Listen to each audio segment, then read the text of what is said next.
In today's video, I'm going to teach you how to highlight text in Adobe Express. This is a quick, reliable way to make keywords pop, create callouts, or add a polished highlighter effect to your designs without using any complicated tools. We'll use a simple shape behind your text, then fine-tune color, opacity, and sizing so the result looks intentional and clean. Start by selecting your text box.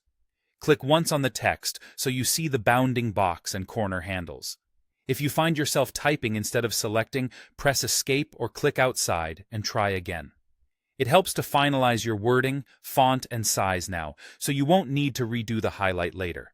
If you have multiple text boxes on your canvas, make sure you select the one you want to emphasize. Next, look to the right side of the workspace for the text panel. Scroll down until you see the Shape section. Turn on the Shape option and choose a simple rectangle to sit behind your text. In Adobe Express, this shape attaches to the text box, which keeps everything aligned as you move or edit the text.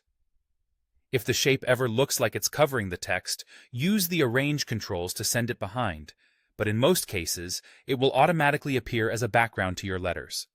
Now adjust the shape's fill color and opacity to create that highlighter look. Bright or pastel tones work best because they add emphasis without overpowering the text. Try colors that complement your brand palette or use the eyedropper to sample shades from your design. Then lower the opacity so the text remains crisp and readable through the color. Somewhere around a translucent look often feels natural. Think of how a real highlighter softens the background while keeping the words crystal clear. Always check contrast. Dark text over a lighter highlight or light text over a darker highlight is easiest to read. Finally, resize the shape so it neatly covers the text area. Drag the shape's handles until there's an even margin around the letters. Enough breathing room to look deliberate, but not so much that it feels like a banner. Watch the tallest and lowest parts of your letters so nothing gets clipped. For multi-line text, keep the padding consistent from line to line. If your rectangle allows corner rounding, a subtle radius can add a softer, marker-like feel, and that's all you need. Select the text, add a shape in the text panel, dial in color and opacity, and size it so it frames the words cleanly.